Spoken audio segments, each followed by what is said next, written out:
Hello guys, welcome back to channel. So இந்த வீடியோவில் வந்து யூனிட் 8 ஆஃப் இந்தியன் கான்ட்ராக்டில் பெயில்மெண்ட் அண்ட் பிளெட்ஜ்னு ஒரு டாபிக் இருக்கும்ல, சாரி யூனிட் இருக்கும்ல, அந்த யூனிட்டில் டியூட்டிஸ் ஆஃப் பெயிலர் அப்படின்ற ஒரு சின்ன டாபிக் இருக்குது. அந்த டாபிக் வந்து நான் இப்போ படிக்க போகிறேன். இது ஏன் நான் வீடியோ போடுறேன் அப்படின்னா, வேறு ஒன்றும் இல்லை, வீடியோ போடுறது கண்டென்ட்லாம் இல்லை, சும்மா அப்பப்போ இறக்கிடலாமே அப்படின்னு நான் என்ன படிக்கிறேன்னு நான் அப்படியே போட போகிறேன். அதே மாதிரி நான் படிக்கிறத அப்படி நான் எப்படி படிக்கிறேன் நான் அப்படியே சொல்கிறேன். உங்களுக்கு வேணால் நீங்கள் பாருங்கள், இல்லைனா வந்து இந்த வீடியோ ஸ்கிப் பண்ணலாம். ஸோ லெட்ஸ் கெட் இந்த வீடியோ. ஃபஸ்ட்டு டியூட்டிஸ் ஆஃப் பெயிலரில் மொத்தம் 4 செக்ஷன்ஸ் இருக்குது. இந்த 4 செக்ஷன் தான் இந்த டியூட்டிஸ் ஆஃப் பெயில் ஃபுல்லாக இருக்குது. ஃபஸ்ட்டு செக்ஷன் 150 என்ன சொல்கிறாங்கன்னா, டிஸ்க்ளோஸ் தி நோன் ஃபேக்ட்ஸ். உங்களுக்கு தெரிஞ்ச ஃபால்ட்டெல்லாம் சொல்கிறா, இது மாதிரி இப்போ ஒரு வாட்டர் இருக்குது, ஒரு பாட்டிலில் வாட்டர் இருக்குன்னா மச்சான் அந்த பாட்டிலில் வாட்டர் இருக்குது அப்படின்னு டிஸ்க்ளோஸ் தி நோன் ஃபேக்ட்ஸ் அதை சொல்லணும். நெக்ஸ்ட்டு வந்து பியர் தி நெசசரி எக்ஸ்பென்சஸ். அந்த பாட்டில் வச்சு எனக்கு எதனா பிரச்சனை வரும், கண்ணாடி குத்திக்கும் அப்படின்னா அந்த மாதிரி எதனா ஹாஸ்பிட்டல் செலவாக நீ காசு கொடுறா அப்படின்னு பியர் தி நெசசரி எக்ஸ்பென்சஸ் இருக்குது. மூணாவது வந்து இண்டெம்னிஃபை தி பெய்லி. அவனுக்கு எதனா பிரச்சனை ஆச்சுன்னா, ஒரு வேளை அதனால் அவன் செத்துட்டா அதுக்கும் நீ இண்டெம்னிஃபை பண்ணணும். அவனுக்கு எதனா லாஸ்னால் அது நீ இண்டெம்னிஃபை பண்ணணும். இஃப் தி ப்ரீமெச்சூர் டெர்மினேஷன்னா நான் கொடுக்குறேன், நீ அதுக்கு முன்னாடியே வந்து செலவு பண்ணிடுற. இப்போ எக்ஸாம்பிள் சொல்ல போனால், இப்போ நான் ஒரு கார் தரேன், மச்சான் என்னடா கார் வச்சுக்கூடா ஒரு மாதத்துக்கு ஓட்டுறா அப்படின்னு தரேன் நான். நீங்கள் அது வந்து கிரேஷியஸாக எந்த காசும் வாங்காமல் சும்மா வச்சுக்கூட மச்சான் அப்படின்னு நான் தரேன். அவனா பண்ணால் சரி மச்சான் ஒரு மாதத்துக்கு வண்டி தரானே, அது நம்ம வந்து நல்லா கார்லாம் பாலிஷ் பண்ணிடலாம், டயர்லாம் மாற்றிடலாம், டயர் மாற்றலாம், கலர் அடிக்கிறான்.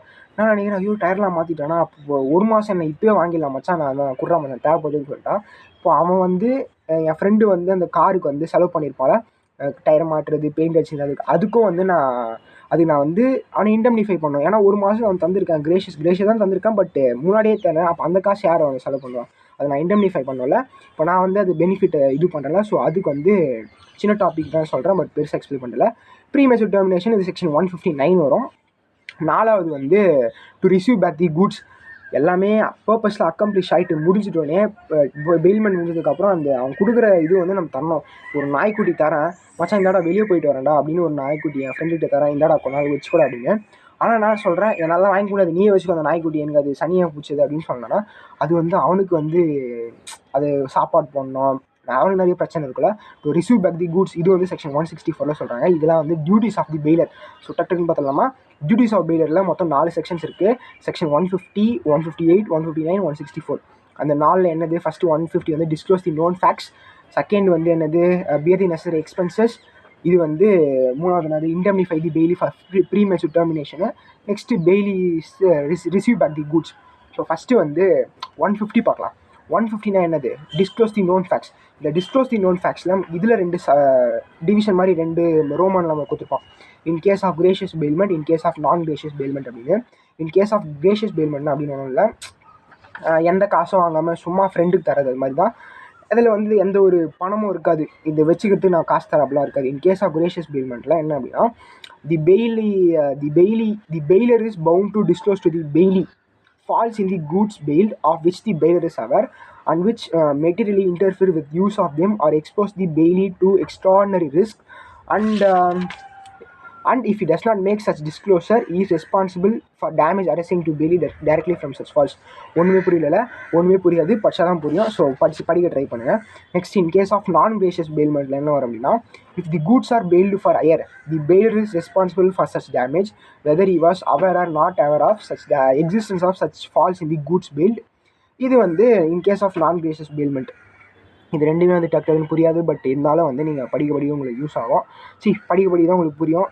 எனக்கு ஃபஸ்ட்டு புரியல, போக தான் புரிஞ்சிச்சு. இந்த விவேக் படத்தில் சொல்லுவாங்களே, விவேக் அந்த அந்த கலகலப்பு படத்தில் வந்து எங்கள் தாத்தா வந்து முடத்துலேயே இது புளியை தோற்றினார், இது நம்புற மாதிரி இல்லைனா நம்மளை தான் சாப்பாடு போகணும்னு சொல்லிட்டாங்க. அது மாதிரி தான் இதுவும். உங்களுக்கு புரியலனாலும் படிச்சு தான் ஆகணும், அப்போ தான் பாஸ் ஆக முடியும். ஸோ திரும்பி அதோட சொல்கிறேன். Section 150 disclose the known facts. In case of gracious payment, the bailey is bound to disclose to the bailey falls in the goods bailed of which the bailor is aware or which the materially interfere with use of them or expose the bailey to extraordinary risk. He is responsible for such damage whether he is responsible for if he does not make such disclosure, he is responsible for such damage arising to bailey directly from such falls. Next, in case of non-gracious bailment, if the goods are bailed for hire, the bailor is responsible for such damage whether he was aware or not aware of such false existence of such falls in the goods bailed. உங்களுக்கு தெரிதோ இல்லையோ நீ தான் பொறுப்பு அப்படின்ட்டான் இந்த வந்து bailor's டியூட்டியில் in case of non gratuitous பேல்மெண்ட்டில். ஃபஸ்ட்டு சப் டாபிக் அதாவது டிஸ்க்ளோஸ் தி நோன் ஃபேக்ட்ஸ் இருக்குல்ல செக்ஷன் 150 அதை தள்ளி போயிடுச்சு. இப்போ duty to pay necessary expenses இதுனாது இதுலேயும் வந்து section 158 duty to pay necessary expenses தான் செக்ஷன் 158. இதுலேயும் வந்து 2 இருக்குது. இன் கேஸ் ஆஃப் கிரேஷியஸ் பேல்மெண்ட்டும் இருக்குது, in case of non gratuitous பேல்மெண்ட்டும் இருக்குது. இப்போ ஃபஸ்ட்டு வந்து நம்ம in case of non gratuitous bailment பார்ப்போம். Section 158 in case of gratuitous பேல்மெண்ட்டில் whereby the conditions of the bailment, the goods are to be kept or to be carried or to work done upon them by the bailey for the bailor and the bailey is to receive no remuneration. அதான் bailey is to no remuneration gracious bailment and bailey is to receive no remuneration. The bailor shall repay the necessary expenses incurred by him and any extraordinary expenses incurred by him for the purpose of the bailment. அதாவது in case of gracious bailmentல whereby the conditions of the bailment are to be goods are to be kept or to be carried or work done upon them by the bailey for the bailor. bailorக்காக bailey செய்யறான் and the bailey is to receive no remuneration. எந்த காசும் வாங்கலை அப்படின்னா the bailor shall repay the necessary expenses. necessary expenses நீ தான் கட்டணும் and any extraordinary expenses for purpose of the bailment அதுவும் நீ தான் கட்டணும். அதுவும் தலையெல்லாம் கட்டுறான் இந்த டியூட்டிஸ் ஆஃப் பெயிலில் செக்ஷன் 159 சொல்கிறான். Next in case of non gratuitous bailment, in case of non gratuitous பேல்மெண்ட்னா the bailor is liable to pay the extraordinary expense incurred by the bailee. அவ்வளோ பெருசுலாம் இல்லை, நீ தாண்டா பொறுப்பு, எல்லாத்துக்குமே இதுதான் பொறுப்பு இந்த எக்ஸ்ட்ரா பியர் தி நெசரி எக்ஸ்பென்சஸில். In case of non gratuitous பேல்மெண்ட்டில் the bailor is liable to pay the extraordinary expenses incurred by the bailey. The bailor is liable to pay the extraordinary expenses incurred by the bailey. The bailey is liable to pay the extraordinary expenses incurred by the bailey. The bailey is liable to pay the bailor. The bailor தப்பு சொல்கிறேன். The bailor is liable to pay the extraordinary expenses incurred by bailey. திருப்பி கடைசி சொல்லிடலாமா? The bailor is liable to pay the bailey. The bailor is liable to pay the extraordinary expenses incurred by the bailey. Okay, இதான் last. The bailor is liable to pay extraordinary expenses incurred by the bailey. Okay, அவ்வளோதான் முடிச்சு.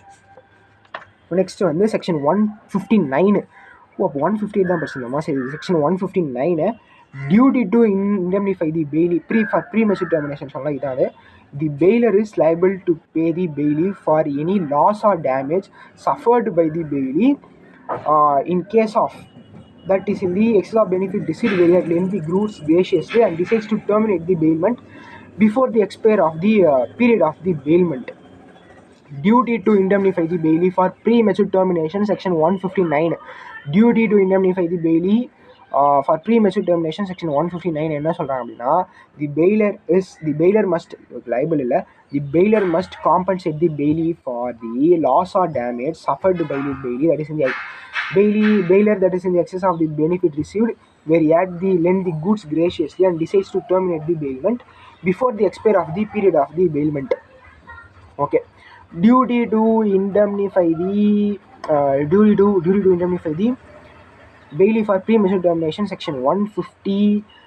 Duty to indemnify the bailey for section 159. The bailor must compensate the bailey for the loss or damage suffered by the bailey that is in the excess of the benefit received where he had lent the goods graciously and decides to terminate the bailment before expiry of the period of the bailment. இது வந்து section 159 சொல்கிறாங்க. Okay, கடைசியோட section 159 சொல்லிடலாம்.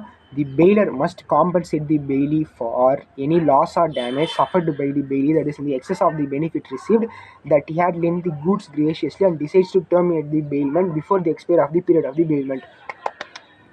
Next, bailor's responsibility to receive back the goods. இதான் section 164. கடைசியானது section 164. கடைசியாக சொல்லிடலாம். It is the duty of the bailor to receive back the goods when the bailey returns after the time of the bailment has expired or the purpose of the bailment has accomplished. If the bailor refuses to take delivery of goods when it is offered at the proper time, the bailey can claim compensation for all necessary expenses incurred for the safe custody. Okay, என்ன அப்படின்னா இது section 164 ஒரே தம் கட்டி சொல்லிடலாம். நான் sound இப்போ என்ன மாதிரி ரேப் பண்ண போகிறோம். Section 159 it is the duty of the bailey to receive back the goods when the bailey returns after the time of the bailment has expired or purpose of the bailment has accomplished.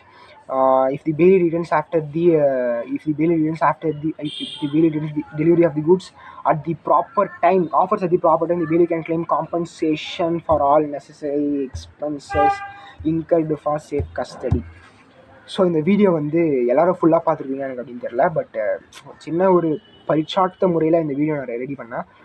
நல்லா இருந்தால் உங்களுக்கு யூஸ்ஃபுல்லாக இருக்காதுன்னு தெரில. எனக்கு யூஸ்ஃபுல்லாக இருக்குமான்னு எனக்கு தெரில. இருந்தால் இது மாதிரி நிறைய வீடியோ அப்லோட் பண்ணுறேன். இந்த வீடியோக்கு வர சப்போர்ட் பொறுத்து தான். கமெண்ட்டில் உங்களுக்கு யூஸ்ஃபுல்லாக இருந்தால் யூஸ்ஃபுல் பண்ணுங்கள், லைக் பண்ணுங்கள், எனக்கு தெரிஞ்சிடும். ஸோ இந்த வீடியோக்கு ஏன்னா லைக் நிறைய கமெண்ட்லாம் பண்ணிங்க, வாட்ச் நிறைய வந்துச்சுன்னா கண்டிப்பாக நிறைய வீடியோ போடுவேன். உங்கள் கையில் தான் இருக்குது. பாய்.